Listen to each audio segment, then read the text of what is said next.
J'ai chanté Saya. Quand j'ai fini de chanter Saya, scandale, ce jour-là, je me rappelle, il a pleuré. Même pas 2 minutes, c'est Marcus qui se pointe. Marcus, il écoute le son, il est sorti, il a pleuré. Parce que lui aussi, il a perdu sa mère. Bon, ma mère vit. One time, parle-nous du projet Ntondi. Le projet Ntondi. Le projet Ntondi, c'est Maka Traoré, le grand frère qui a fait sortir ce projet. Et derrière ce projet, il y avait pas mal de personnes qui m'ont soutenu. La maison MLP qu'ils avaient mis à ma disposition à Kaché pour quelques titres. Il y a Accra de l'Asia qui avait mis son studio à ma disposition pour beaucoup de titres, dont Tondi déjà. Et cet album, franchement, c'est mon premier bébé. C'est mon premier bébé, je suis fier de cet album, c'est ce qui a fait de moi ce que je suis aujourd'hui. Pourquoi l'intitulé de l'album Ntondi? Bah, vous savez, Ntondi, c'est tout ce qui va dans le sens du refus. Hein. La corruption, je refuse. L'intimidation, je refuse. Le manque de respect et plein d'autres trucs, en fait, de la société. Parce que quand tu écoutes l'album Tondi, tu trouveras que les faits de la société, en fait. Voilà, tout ce qui ne colle pas avec la personnalité d'une personne, Tondi, je refuse. On revient sur, disons, le refrain de ce son Ntondi. Ewa mane amu amu ge fora mutondi. Eto keliri foteta mu amu ge fora mutondi. Eto success tori mu amu ge fora. Ule kui fomu fambanave. Yeah man. Là, c'est purement et simplement en sous-sous. Mais moi, quand j'écoute ce refrain, je vois beaucoup plus un règlement de compte en fait. Ils sont partis en Occident, ils sont revenus, ils veulent qu'on court derrière eux, mais je refuse. Parce qu'ils ont eu le succès, ils veulent que je cours derrière eux, je refuse. Est-ce que tu as été victime de ça? Non, c'est pas parce que je suis victime de ça, non. Comme je le dis tantôt, je chante les faits de la société. Tu vois, dans tout ce qui peut vraiment voilà, pousser les gens à changer en fait leurs attitudes. Et moi je chante. Donc c'est pas forcément que j'ai été victime de quelconque situation. Non. Ntondi, il y a des gens qui interprètent mal. D'accord. Ntondi, c'était pour éveiller, tu vois, la conscience des gens, pour leur dire que, voilà, nous venons de très loin et nous devrons apprendre à être humble et modeste et loyal. C'est ça, Ntondi, en gros. Le résumé de Ntondi, c'est ça. Est-ce que par endroit, certaines personnes ne se sont pas vues peut-être clashées par ce son? Non, si je sens clashé par ce son Ntondi, c'est parce que tu es comme ça. Tu es exactement comme ça. Et ça fait qu'aujourd'hui, beaucoup de personnes ont changé leur attitude. Beaucoup de jeunes aujourd'hui, partout où le respect n'est pas bien servi, ils ne sont pas là-bas. D'accord. Beaucoup de personnes aujourd'hui, ils peuvent en fait se mettre à la place d'autrui pour dire que, ah, si je fais ça à celui-ci, je fais ça à celui-ci. En fait, c'était une façon d'éduquer en fait la jeunesse, parce que la jeunesse guinéenne est trop en fait dans la facilité. Et la facilité tue. Donc du coup, c'était une façon de pousser les gens, réveiller en fait l'orgueil des gens, réveiller la fierté qui est cachée à certaines personnes pour dire stop. Maintenant, stop. Mais One Time, c'était vraiment très méchant quand même de nous rappeler notre période de Tamin Number, Malegato, Sankiri et Founé. Mais c'était très méchant contre nous. Hein. Non, pas forcément contre vous, mais contre les personnes en fait qui ont oublié qu'ils étaient avant. Parce qu'une personne qui a oublié sa personnalité d'avant est une personne sans repère. Donc il fallait les rappeler pour qu'ils puissent vraiment voilà, se rendre compte qu'ils ne sont pas sur le bon chemin. Le son, Saya. Une école, leçon de vie, tristesse, désolation. Qu'est-ce qui a prévalu vraiment à la composition de ce son. Comment est-ce que ce son a été composé? Dans quelle optique il a été enregistré au studio? Le son a été composé au studio.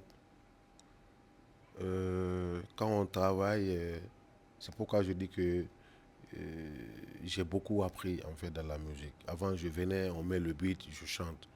Mais aujourd'hui, on a commencé à trouver en fait une mélodie triste, penser à la thématique et dire que voilà, aujourd'hui je vais chanter Saya.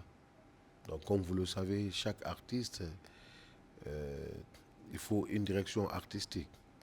Et ce jour-là, il y avait toute l'équipe qui était là. Il y avait Maka, il y avait Akache, il y avait Scandal et tout. J'ai proposé de chanter Saya. J'ai chanté Saya. Quand j'ai fini de chanter Saya, Scandal, ce jour-là, je me rappelle, il a pleuré. Il y a une partie là où on dit que aujourd'hui, la fête s'approche. Je veux vraiment fêter avec toi, mais tu n'es pas là.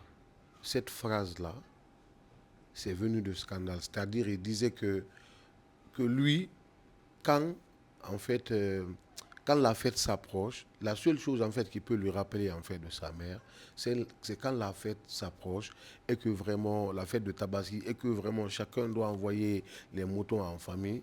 Et lui, aujourd'hui, là, c'est moins là, il ne peut pas le faire, que ça le fait mal. Automatiquement, la partie là, je me suis inspiré de la partie là, j'ai introduit dans la musique. Donc il fallait faire des chœurs. Ces chœurs-là, ils ont dit, c'est quelle voix mélancolique qui peut en fait soutenir ça pour faire des chœurs. On a pensé à Soul Banks, on a pensé à Marcus. Donc du coup, au studio, même pas 2 minutes, c'est Marcus qui se pointe. Marcus, il écoute le son, il est sorti, il a pleuré. Parce que lui aussi, il a perdu sa mère. Moi, ma mère vit. Donc, Ah bon? Donc ta maman vit encore. Pourtant, l'on pensait qu'elle est décédée avec ce son. il nous reste à faire longue vie à ma mère et tout, santé de fer, tu vois. Donc, Marcus Malé, là aussi, il avait perdu sa mère. Quand il a écouté, il a pleuré. Il ne s'est pas retenu. Automatiquement, c'est lui-même qui a, quand on lui a proposé le cœur, il dit qu'il le fait, qu'il va le faire. Donc, quand tu écoutes le son, les cœurs en bas, tu sens en fait la voix mélancolique de Marcus en bas. Tu vois. Donc, c'est comme ça que nous avons composé la musique. Et c'est comme ça que le son a été fait. Et on a fait le clip, même si le clip n'a pas eu beaucoup de vues sur YouTube, mais le son quand même a marqué les gens. Et jusqu'à présent, ça continue à marquer les gens. Ok, ça c'était l'album solo, le premier album solo de One Time. Mais depuis ce dernier temps, nous voyons souvent que One Time ramène deux singles. Est-ce que One Time prépare un nouveau album? One Time ne prépare pas un nouveau album, mais One Time est en train de faire un autre projet, pas album, mais comme on appelle, il est en train de faire un EP. Et voilà, et je suis en train de travailler dessus, mais comme vous le savez, un artiste, à chaque fois, il faut faire sortir des singles, juste, voilà, pour se maintenir, pour ne pas que le public t'oublie, tu vois. C'est ce que je fais. Et après l'album, je suis venu avec pas mal de titres. Je suis venu avec le son Aïdoï qui était sorti. Je suis venu avec Albert Nakoré. Hein, et là, je suis venu avec le featuring avec Saifon. Et là, je suis venu avec Validé aussi. Et pas mal d'autres featuring avec John Lyon et avec plein d'autres jeunes qui sont déjà sur YouTube. En attendant, en coulisses, dans l'ombre, pour préparer en fait l'épée qui doit sortir bientôt.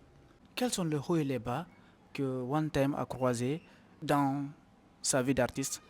Les hauts et des bas, il y a eu des hauts et des bas, c'est vrai. Bon, vous savez, nous, notre milieu là, quand tu es trop rebelle dans la tête, tu, tu rencontres toujours des difficultés. Parce que c'est comme ça, ils ont éduqué, tu vois, nos aînés, ils sont tous en fait passés par ce chemin. Quand tu es trop rebelle, Et quand tu ne te laisses pas faire, et quand ta personnalité prime, tu vois, le milieu là n'aime pas ça. Le milieu là demande en fait la soumission, courir derrière les gens. Moi, c'est des choses que je ne fais pas. C'est pourquoi je suis dans mon coin. D'accord? Et il y a de ces choses que je ne suis même pas, tu vois, non. Je ne peux même pas y participer. Et parce que, voilà, ma personnalité ne colle pas à certaines choses. Donc, quand tu as un esprit comme ça ici en Guinée, ça va être difficile pour toi de t'en sortir. OK? Donc, si tu es aussi dans la facilité, tu peux vraiment te sacrifier pour beaucoup de choses. Voilà, tu n'es pas en quête de la personnalité. Ça va quoi, tu peux y aller, tu peux avoir tout ce que tu veux, toute la gloire que tu veux dans ce milieu-là. Mais dès que tu tiens trop à ta personnalité, que tu es trop fier, il y a certaines règles, tu ne peux pas les briser pour qui que ce soit, tu vas rencontrer des difficultés. Et je crois que c'est ce qui fait aussi la valeur de l'être humain. Et si tu ne rencontres pas de difficultés, tu ne peux pas être en défi avec les gens. Et un être humain qui est tout le temps en défi, c'est un être humain qui va se perfectionner davantage, qui va grandir. Parce que forcément, toutes les grandes personnes dans ce monde, il y a une histoire derrière eux, quoi. Donc nous, on est sur ce chemin, on ne se laisse pas faire, on ne se laisse pas abattre, on va affronter n'importe quelle difficulté. Peut-être le jour que nous allons cesser de nous battre, peut-être qu'on serait mort en ce moment. Parle-nous de ta collaboration avec Saifon. Et pour finir avec le son validé qui est sorti il y a cela 10 jours. Bon, le son Saifon, on l'a enregistré depuis 2022, avant même que l'album ne sorte. Parce que on devrait le mettre sur le projet, sur mon projet, sur son projet. Donc, et après, ça a mis du temps, on devrait clipper. Bon, tu sais, Saifon, il a un programme chargé. Et moi aussi, récemment, je voyageais beaucoup. Donc, on n'a pas eu le temps, en fait, de sortir le son. Et après, valider et le projet EP que j'étais en train de faire et tout, dans l'ombre, je me dis, bah, il faut que tu sortes quelque chose. Mais valider, je voulais le clipper. En fait, ça a mis du temps. J'ai dit, ok, on est vraiment de rester comme ça sans rien faire. Mais tu as un son avec Saifon. Fais sortir ce son-là. Du coup, je l'ai appelé, je dis, bah écoute, et puis 2022, le son-là ne doit pas rester comme ça, voilà, dans le terroir sans qu'on ne l'exploite. Il dit que, ah, quand on sait bien, on peut le faire. Je dis, ok. Mais ça trouvait que moi, j'étais déjà en Europe et lui aussi, il avait voyagé. Donc, on n'a pas eu le temps vraiment de faire le clip. On a sorti l'audio. Voilà, entre-temps, ça a marché. Après, le clip validé aujourd'hui était. Le clip validé entre-temps aussi, c'était fini. Donc, après 2 mois, j'ai enchaîné avec validé. Parce qu'il ne faut pas rester sans rien sortir. Si ça dure un peu, il faut le sortir pour ta propre sécurité, tu vois. Donc, on ne laisse pas comme ça sans rien sortir. C'est pas logique. Comme on dit en bon sous terrain, on est. Dans la terrain Wolling, parfois, il faut faire sortir ta tête, quoi. On dit, ah ouais, il est là. Ah oui, ah, mais c'est bon, hein. Les vrais connaisseurs, ils disent, ah ben, c'est bien, c'est lourd, tu vois. Voilà, donc c'est ça. On n'est pas dans des bad buzz pour se faire entendre, hein. On fait de la bonne musique. Pour des vrais connaisseurs, ils le savent. Si ça prend, si ça ne prend pas, mais on ne fait pas un bad buzz derrière pour que forcément le son marche. Il y a des bons artistes qui n'ont pas des millions de vues. Mais ils ont le respect. Ils ont le respect, quoi, en fait. Donc nous, on cherche le respect d'abord. Après, l'argent va venir. C'est vrai qu'on aime l'argent, mais l'argent va venir. Mais on impose d'abord le respect. Là, tu pourras ouvrir toutes les portes. Mais si tu n'imposes pas le respect, les gens vont parler de toi. Il y a certaines portes, tu ne peux pas les ouvrir. Donc c'est ça, en fait, le combat. De quoi tu es fier vraiment? Quelle est ta plus belle réussite dans la musique? Bon, la seule chose qui m'a marqué, en fait, dans la musique, c'est quand j'atteins, en fait, ma cible. Tu es plus que fier. C'est-à-dire tu chantes une chanson qui éveille les consciences, une chanson qui dénonce, et que tu vois que vraiment le peuple est bien servi et qu'il s'adapte vraiment à tout ça. Moi, je me dis que c'est la plus grande fierté. Aujourd'hui, à l'industrie musicale, c'est le business qui prime. Ok? Je veux bien l'argent, le business, ok. Mais à la base, d'abord, la musique, c'est la passion. Et quand je fais quelque chose et que ça atteint en fait la cible, je crois que j'ai tout gagné, quoi, j'ai tout eu.